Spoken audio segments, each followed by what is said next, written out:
Hello friends, আমি সঙ্গীতা। আমি নিয়ে এসেছি আবার একটা নতুন ব্লগ। এটা কলেজ স্কোয়ারের ঠাকুর।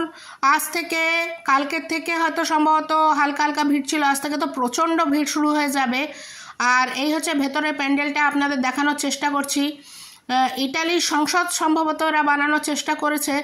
আর হচ্ছে কলেজ স্কোয়ারের ঝাড় হচ্ছে বিখ্যাত, পুরো এই জায়গাটা জুড়ে করা হয়। ঝাড়টা ছোটোবেলার থেকে দেখে আসছি, কিন্তু এইবারে সেটা ওই ঝাড়টা ছোট করে দেওয়া হচ্ছে, যেহেতু প্যান্ডেলের সঙ্গে মানানসই হবে না বলে। আর এটা আমার শ্বশুরবাড়ির পুজো। আর আমাদের আগে শ্বশুরমশাইয়ের মানে দাদা জ্যাঠা শ্বশুরের বিজনেসম্যান ছিলেন, ওনার একটা ডেকোরেটার্সেরও দোকান ছিল, কিন্তু এদের ছেলেরা কেউই সেটা বসার উৎসাহী ছিল না, তার জন্য সেটা বিক্রি করে দিয়েছেন।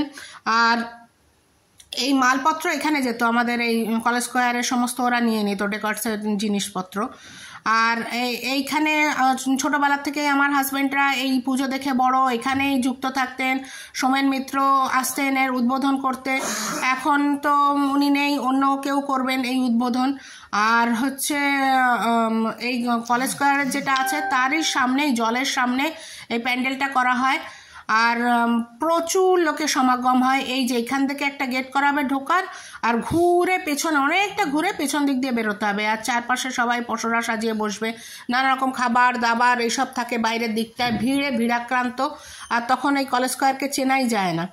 এমনিতেও আমার কলেজ স্কোয়ার হচ্ছে কলকাতার একটা জান, মানে যে কোনো রকম আন্দোলন বলুন বা যে কোনো রকম উৎসব আনন্দ কোনো কিছু থেকে কলেজ স্কোয়ার বাদ যায় না। আমার ইউনিভার্সিটির এলাকা।